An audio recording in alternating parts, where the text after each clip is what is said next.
Cooker சூடான இதில் 2 teaspoon அளவுக்கு எண்ணெய் விட்டுருங்க.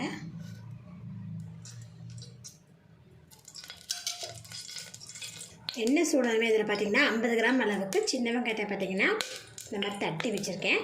அதை இதில் சேர்த்துடுங்க. சேர்த்துட்டு வெங்காயத்தை லேசாக வதக்கி விட்டுருங்க. வெங்காயம் பார்த்திங்கன்னா ஓரளவுக்கு நல்லா வதங்கி வந்துருக்கும்போது அதில் 2 டீஸ்பூன் அளவுக்கு இஞ்சி பூண்டு பேஸ்ட்,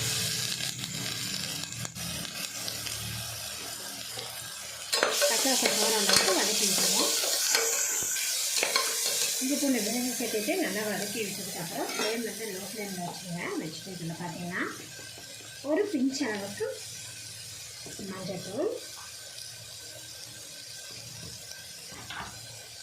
மிளகாத்தூள் 1 டீஸ்பூன், மல்லித்தூள் 1 டீஸ்பூன்.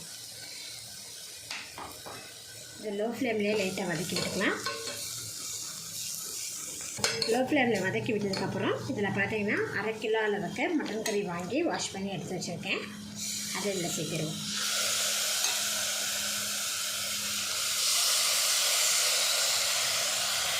கூடவே கறிக்கு தேவையான அளவுக்கு உப்பு சேர்த்துட்டு இதை நல்லா கலந்து விட்டுருங்க.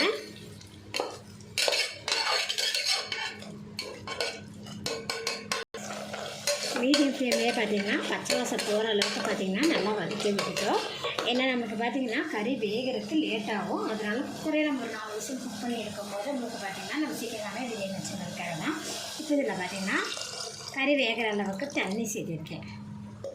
சேர்த்துட்டு இப்போ இது ஹை ஃப்ளேம்லேயே 4 விசில் குக் பண்ணி எடுத்துக்கலாம்.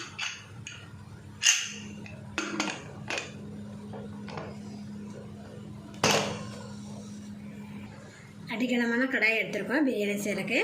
இப்போ அது நல்லா சூடாகிடுச்சு. இப்போ இதில் பார்த்திங்கன்னா 2 டீஸ்பூன் அளவுக்கு நம்ம நெய் விட்டுக்கலாம்.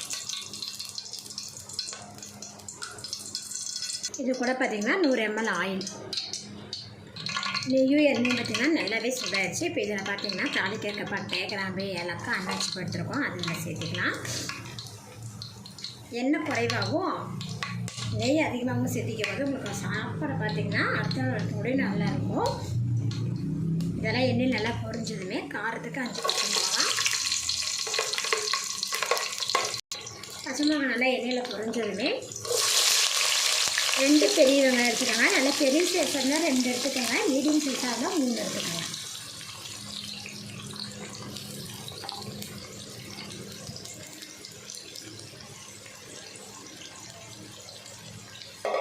வெங்காயம் பாருங்கள் நல்லா கோல்டன் ப்ரௌன் அளவுக்கு நல்லா வதங்கி வரணும்.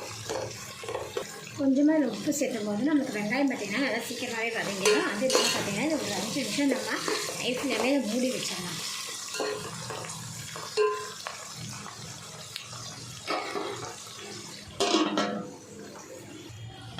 பார்த்திங்கன்னா ஹை ஃப்ளேமில் வச்சுட்டோம். மூடி ஓப்பன் பண்ணி பார்க்கலாம். பார்த்திங்கன்னா வெங்காயம் பார்த்திங்கன்னா பாருங்கள் இந்த அளவுக்கு நல்லா வதங்கியிருக்கு. மூடி போடும்போது நமக்கு சீக்கிரமாகவே வதங்கியிருக்கும்.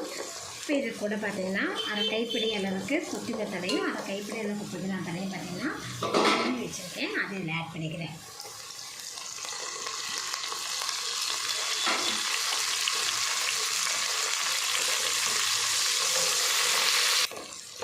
மல்லி புதினா பார்த்திங்கன்னா நல்லா வதங்கிடுச்சு. இப்போ இது கூட பார்த்திங்கன்னா 50 கிராம் இஞ்சி, 55 கிராம் பூண்டு. இதிலேருந்து தான் பார்த்திங்கன்னா நான் 1 டீஸ்பூன் அளவுக்கு வந்து நம்ம மட்டன் வேக வைக்கிறதுக்கு எடுத்துருந்தேன். இது அப்படி நான் சேர்த்திட்டோம்.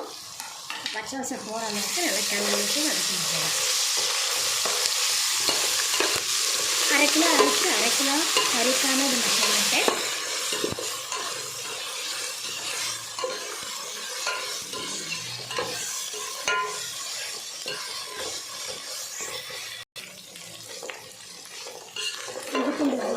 பார்த்திங்கன்னா நல்லா வதக்கிட்டோம்.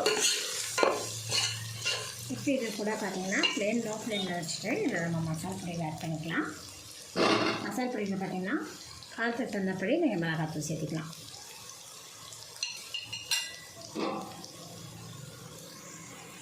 ஏற்கனவே பச்சை மிளகா வேறு சேர்த்திருக்கோம். அது இல்லாமல் பார்த்திங்கன்னா கறி வேக வைக்கிறதுக்கும் நம்ம பார்த்திங்கன்னா 1 டீஸ்பூன் அளவுக்கு மிளகாத்தூள் சேர்த்திருக்கேன். அது பிடிக்காத அளவுக்கு நல்லா கிளறி விட்டுருங்க. மிளகாத்தூள் சேர்த்துட்டு நல்லா வதக்கி விட்டதுக்கப்புறம் இப்போ இது கூட பார்த்திங்கன்னா 2 தக்காளி பழம் தக்காளி பார்த்திங்கன்னா நல்லா சுண்டி வதங்கி வந்துடுச்சு பாருங்கள். இது கூட பார்த்திங்கன்னா வேக வச்சா மட்டன் பீஸில் போட்டு நல்லா வதக்கி விட்டுட்டேன் பாருங்கள். நல்லா வதங்கியிருக்கு. இப்போ இதில் பார்த்திங்கன்னா நம்ம அளவு தண்ணி சேர்த்துக்கலாம். மட்டன் வேக வச்சு தண்ணி இருக்கும் இல்லைங்களா, அதுவும் இதில் ஆட் பண்ணிக்கலாம்.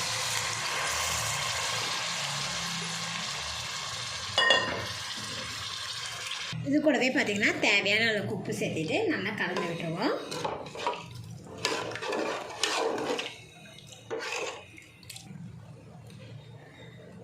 ஒரு கப் அளவுக்கு பார்த்திங்கன்னா நல்லா ஃப்ரெஷ்ஷான தயிர் எடுத்திருக்கேன். அதிலே பார்த்திங்கன்னா 1 டீஸ்பூன் அளவுக்கு கரம் மசாலா தூள். இப்போ இது ரெண்டையுமே நல்லா மிக்ஸ் பண்ணிடுங்க.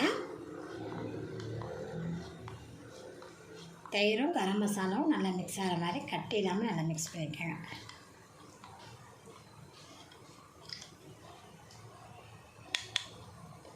இப்போ இதை நம்ம பார்த்திங்கன்னா இதில் ஆட் பண்ணிக்கலாம்.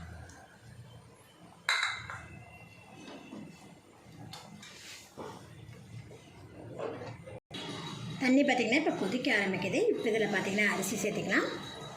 நீங்கள் எந்த கப்பில் அரிசி எடுக்கிறீங்களோ அதே கப்பில் பார்த்திங்கன்னா 1.5 கப் அளவுக்கு தண்ணி சேர்த்திக்கணும். ஒரு கப் எடுக்கிறீங்கன்னா 1.5 கப் அளவுக்கு தண்ணி சேர்த்திக்கணும். இப்போ நான் இன்றைக்கி பார்த்திங்கன்னா ஜீரக சம்பா அரிசி தான் எடுத்திருக்கேன். அதை பார்த்திங்கன்னா ஒரு 2-3 டைம் தண்ணி நல்லா வாஷ் பண்ணி தண்ணி இல்லாமல் எடுத்து வச்சுருக்கேன். தண்ணி நீங்கள் வந்து குறைவாக சேர்த்துட்டிங்கன்னா உங்களுக்கு பார்த்திங்கன்னா அரிசி பார்த்திங்கன்னா வேகாது. அதிகமாக சேர்த்துட்டிங்கன்னா அரிசி பார்த்திங்கன்னா குழஞ்சிரும். அதனால் கரெக்டான அளவுக்கு நம்ம தண்ணி சேர்த்தணும். அரிசி சேர்த்ததுக்கப்புறம் நல்லா கலந்து விட்டாச்சு. இப்போ இது ஒரு 5 நிமிஷம் மட்டும் நம்ம மூடி போட்டுச்சோம்.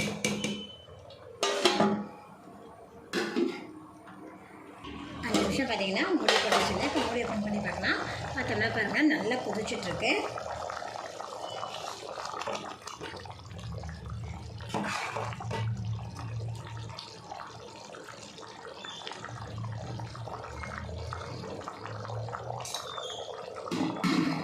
இப்போ ஃப்ளேம் வந்து லோ ஃப்ளேமில் வச்சுட்டு இது கூட பார்த்திங்கன்னா ஒரு லெமன் பழம் அதை ஜூஸ் எடுத்து வச்சுருக்கோம். அதை இதில் ஆட் பண்ணிக்கலாம். கூடவே பொடியாக நறுக்குன்னு கொத்தமல்லி தழை. ஏற்கனவே கொத்தமல்லி தழை போட்டு நம்ம நல்லா வதக்கியிருந்தோம். இப்போ கொஞ்சமாக ஆட் பண்ணியிருக்கேன்.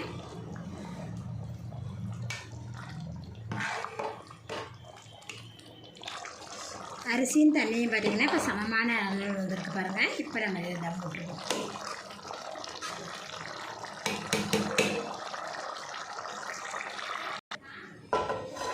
நல்லா அடிகனமான தோசைக்கல் எடுத்துக்கோங்க.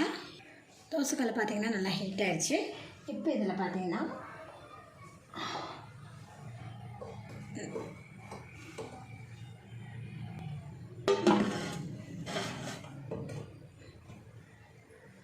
இப்போ இதுக்கு மேலே பார்த்திங்கன்னா வெயிட்டுக்கு பார்த்திங்கன்னா இந்த சின்ன குழவைக்குள்ள எடுத்து வச்சுருக்கேன். நீங்கள் இல்லைன்னா ஒரு பாத்திரத்தில் நல்லா கொதிக்கிற தண்ணி மூடி மேலே வச்சுக்கலாம். இப்போ இது ஒரு 10 நிமிஷம் மட்டும் நம்ம பார்த்திங்கன்னா தம் விட்டுக்கலாம். 10 நிமிஷம் பார்த்திங்கன்னா தம் விட்டோம்.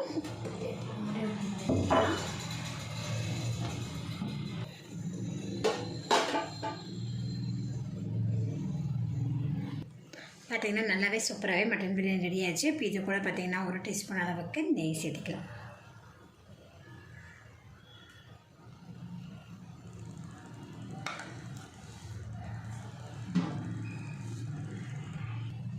கரண்டி விட்டு நீங்கள் ரொம்ப நம்ம கலக்கும் போது பார்த்திங்கன்னா நமக்கு ரைஸ் பார்த்திங்கன்னா உடஞ்சிரும். பாருங்கள் இப்போ எவ்வளோ நல்லா சூப்பராக பிரியாணி ரெடி ஆகிடுச்சின்னு பாருங்கள். கறியும் பார்த்திங்கன்னா நல்லா பஞ்சு போல் நல்லா மசாலா பிடிச்சி பாருங்கள். நல்லா சூப்பராக குக் ஆகிருக்க பாருங்கள். ஃப்ரெண்ட்ஸ் மட்டன் தம் பிரியாணி இது போல் வச்சு பாருங்கள். இந்த வீடியோ பிடிச்சா லைக் பண்ணுங்கள். மறக்காமல் அண்ணன் சமைச்சா சப்ஸ்கிரைப் பண்ணிக்கோங்க. நன்றி.